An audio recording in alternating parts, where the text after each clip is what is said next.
Well, I was 21, 22 years old back then. 10 साल पुरानी बात है ये.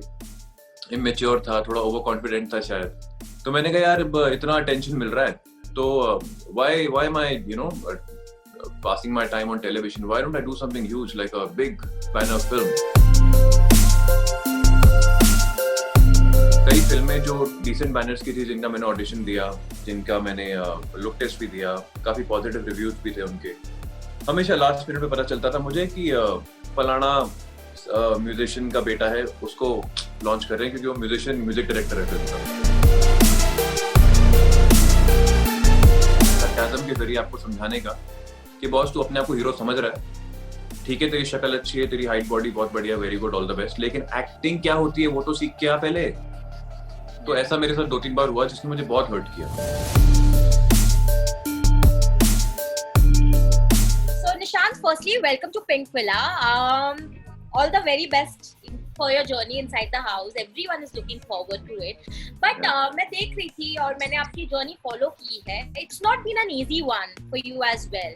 So today we want to know the untold story of Nishant Malkhani before you enter the house. So I wanted to know, in retrospect, Akshay Jindal as a character was immensely loved in the last 2 years. But उसके पहले एक बहुत बड़ा gap था आपकी journey में, 6 से 7 साल का गैप था, which was huge. How did you survive through those years and what led to that sort of a gap? So my journey began in 2010. मुझे राम मिलाई जोड़ी करके जी टीवी पे एक शो मिला था, and that was the biggest break of my career back then. And वो show within no time became one of the top most rated shows on Indian television. और इतना मतलब मुझे अटेंशन और फेम और इतना प्यार मिल रहा था ऑडियंस का, चैनल का, सबका. Like everybody want to know कि ये लड़का है कौन है, ये आया कहाँ से है, ऐसा मुझे बताया जाता था बाद में. Well, I was 21, 22 years old back then. 10 साल पुरानी बात है ये. इमेच्योर था, थोड़ा ओवर कॉन्फिडेंट था शायद. तो मैंने कहा यार इतना अटेंशन मिल रहा है, तो why am I passing my time on television? Why don't I do something huge like a big banner film? क्यों नहीं, अगर इतना प्यार यहाँ मिल रहा है तो वहाँ भी मिल जाएगा. तो मुझे एक फिल्म ऑफर भी हुई उस दौरान, और मैंने उस फिल्म के लिए टीवी से एक ब्रेक लिया. काफी लड़ झगड़ के, काफी बहसबाजी होके, which was wrong of me. मतलब मैं आज भी I think I shouldn't have done that because it was unfair towards the channel, the producers. But I was immature and foolish, and it's okay. I made my mistake and I learned my lessons. So then I took that break from television and I started working on myself to do films. अब फिल्में मैंने इन 5-6 साल में, जो आप gap की बात कर रही है, मैंने हर साल 1 से 2 फिल्में करी, अलग अलग नए बैनर्स की. मुझे इतनी समझ नहीं थी उस समय कि मुझे नए बैनर से ज्यादा एस्टैब्लिश्ड बैनर्स के साथ काम करने में फोकस करना चाहिए. I just kept saying yes to every script that I liked. जो भी स्क्रिप्ट मुझे अच्छी लगी मैंने उसको हाँ बोल दिया. मुझे ये बिजनेस सेंस नहीं था कि फिल्म आपको कितनी भी अच्छी लगे, उसका रिलीज एक अलग पावर गेम होता है जिसके लिए एक एस्टैब्लिश्ड बैनर की जरूरत पड़ती है. मुझे लगता था हमने फिल्म बना ली, फिल्म रिलीज हो जाएगी, और स्क्रिप्ट इतनी अच्छी, एक्टिंग सब अच्छी कर रहे हैं तो फिल्म चल जाएगी. तो बहुत ही बच्चों वाला मेरा एक थिंकिंग था when it came to my career. तो 1 साल 2 साल 1-2 फिल्में करी मैंने. That gave me some decent monies जिससे मेरा घर चल रहा था. जो आपने पूछा कि सर्वाइव कैसे किया आपने 3 साल, तो हर साल मुझे एक फिल्म मिल जाती थी जिससे मुझे थोड़े से पैसे आते थे, मेरा घर चल जाता था, मैं अपना घर, मॉम डैड सबका ख्याल रख पाता था, इतने पैसे ठीक ठाक मिल जाते थे. एक पॉइंट आया जब मुझे ये फील होने लगा कि मैं ये सारा कुछ जो इतनी मेहनत कर रहा हूँ, हर साल मैं एक नई फिल्म, एक नया कैरेक्टर समझ के उसमें अपना बेस्ट देने की कोशिश करता हूँ, घूम फिर के सब यार वेस्ट हो रहा है. मतलब बाहर ही नहीं आ रहा है, ऑडियंस देख ही नहीं पा रही है, तो मतलब क्या है इतनी मेहनत करने का. और कहीं ना कहीं मुझे लगा कि मुझे ये समय जो है, जो ये मुझे इतना फ्रस्ट्रेट कर रहा है time, because it was actually mentally draining for me, कि why the hell, where am I going wrong. मुझे समझ में नहीं आई थी उस वक्त के बाद. मैंने where am I going wrong. मैं काम ठीक कर रहा हूँ, डिसिप्लिन के साथ करता हूँ, A to Z अपना काम पूरा करता हूँ, मेरी preparation as an actor, lines, rehearsals, scene, मतलब everybody is happy with my work. Then why is it so that when the film release पे आती है, जब फिल्म मेरी, तो वो या रिलीज हो नहीं पाती है, या अगर होती भी है तो इतने कम सिनेमा हॉल में हो पाती है कि लोग देख ही नहीं पाते. There is no point. और ऐसी जगहों पे होती है कि कौन जाएगा देखने के लिए. तो that's the story of every actor who is coming from outside a film family, trying to make their foothold in the Bollywood industry, movie industry. अब जब भी मेरे पास कोई नए लड़के कभी कुछ पूछने आते हैं कि निशांत भैया आप बताइए कि आपने कैसे अपनी जर्नी करी, मैं फिल्में करना चाहता हूँ, मैं सबको एक ही चीज बोलता हूँ, अगर फिल्म करनी है तो just make sure that the backup is strong enough for it to release. कई बार होता है हम बेस्ट ऑफ द फिल्म्स देख नहीं पाते हैं, आज भी हजारों लाखों ऐसी कमाल के मास्टरपीस फिल्में बन के पड़ी हुई हैं, बाहर नहीं आ रही है क्योंकि उनको सपोर्ट करने के लिए बैकअप नहीं है। तो ये मैं सबको समझाता रहता हूँ। इस फ्रस्ट्रेटिंग टाइम को मैंने कैसे काटा, I think that was a very wise decision जो मुझे मेरे एक बहुत ही करीबी दोस्त ने बोला कि why don't you go to school, if you have so much free time, साल में एक फिल्म करता हूँ तो बाकी 6 महीने तो फ्री होता हूँ, 6 महीने कहता है why are you just sitting at home and waiting for something to happen, why don't you do something productive and learn something। तो मैंने उस समय एक डिसीजन लिया कि मैं अब 2 साल काम नहीं करूंगा। मेरे पास ठीक ठाक बैकअप था, मैंने कहा 2 साल में काम नहीं करूंगा।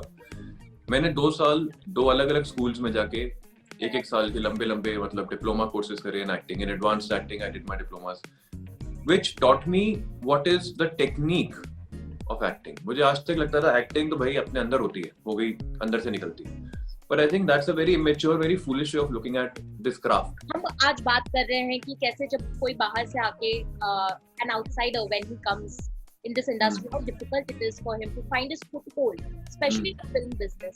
आपके साथ कभी ऐसा हुआ कि आपको रिप्लेस किया गया हो या फिर आपको रिजेक्ट किया गया हो because of a certain established person उसको कास्ट करना? कई बार हुआ ऐसा, कई बार ऐसा हुआ, इसमें कोई हैरानी वाली बात नहीं है।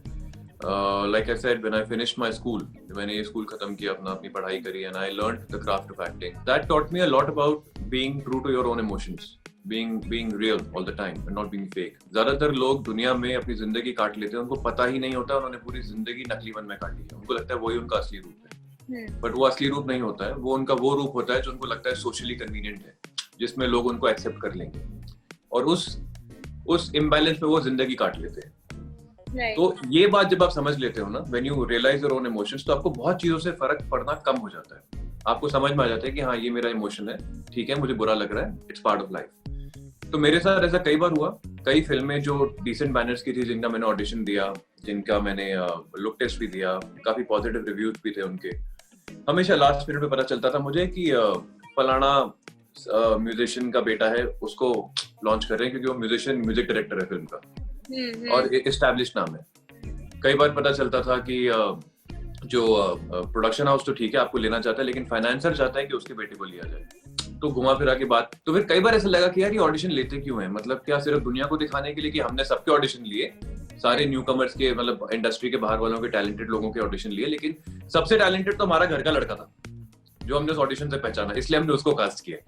तो ये हुआ है कई बार, and I think it's about time that people start respecting your craft more than your surname। This is also the time when a lot of insecurities seep in inside any person, let alone an actor।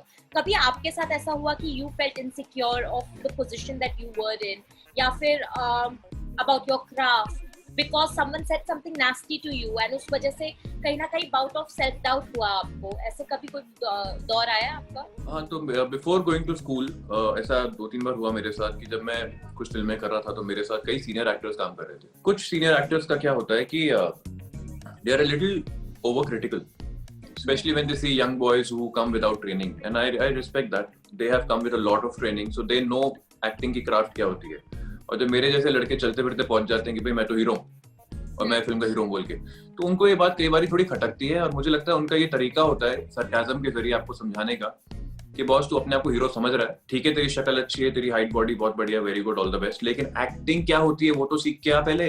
तो ऐसा मेरे साथ 2-3 बार हुआ जिसने मुझे बहुत hurt किया।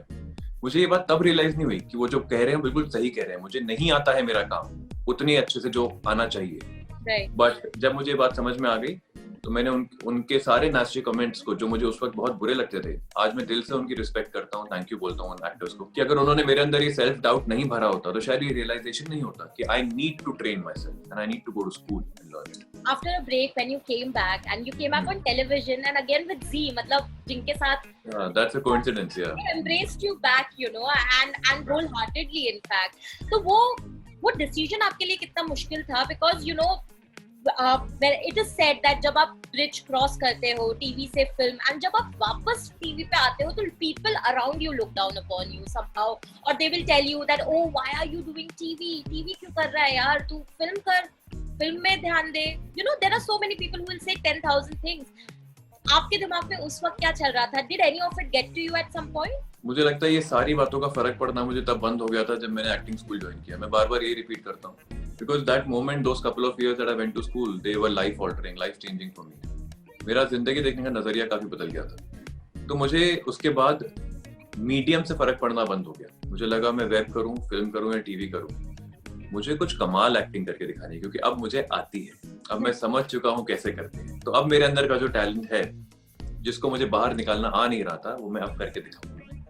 और जब ये मुझे कैरेक्टर ऑफर हुआ था जी टीवी का, अक्षत जिंदल का, तो initially I was very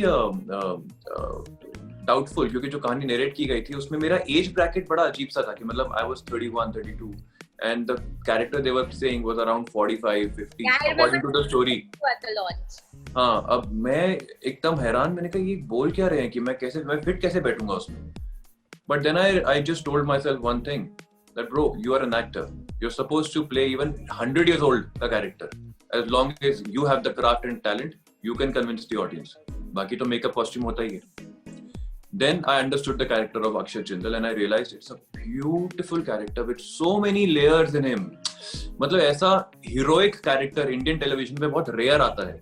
Mostly shows are about women and their struggles and their independence and their power and how they've achieved their goals and how they've overcome obstacles.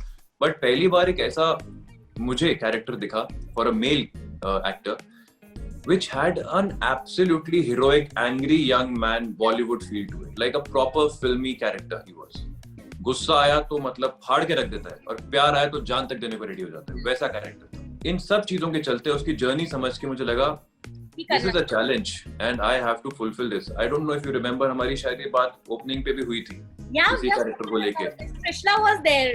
Yes, hotel में बात हुई थी हमारी. तो यही बात मैंने तब भी कही थी कि इतने लेयर्स हैं इस कैरेक्टर में कि I became not just convinced, I became excited to play it. And for 2 years I gave it my blood and sweat and I'm very happy कि audience आज अक्षत जिंदल को मतलब it's a household name. Lastly now, before we wrap this up, I want to ask you that आज बहुत ज़्यादा हम बात कर रहे हैं about the drug nexuses in the industry, how much everyone is exposed to this culture. How do you see it? This entire conversation around drugs, Bollywood, एक तरीके से Bollywood को बहुत ही negative light में देखा जा रहा है, and it's not just Bollywood. I'm talking about the entire industry, the film industry, TV industry. यार मैं इतना ही कहूँगा, मुझे there are good fish and bad fish always in every industry. हर दुनिया की इंडस्ट्री में हर तरह के लोग होते हैं. हाँ, बॉलीवुड में थोड़ा लाइमलाइट ज्यादा होता है, थोड़ा फेम ज्यादा होता है, इसलिए चीजें नोटिस में जल्दी आती हैं. बट मैं ये कहूंगा कि पूरी दुनिया में कोई भी दूध का धुला नहीं है. हर इंडस्ट्री में अच्छे लोग भी हैं, बुरे लोग भी हैं. तो let's focus on the positive and the goodness in people and give them the benefit of doubt. Yeah, true. Thank you so much and all the very best, Nishant.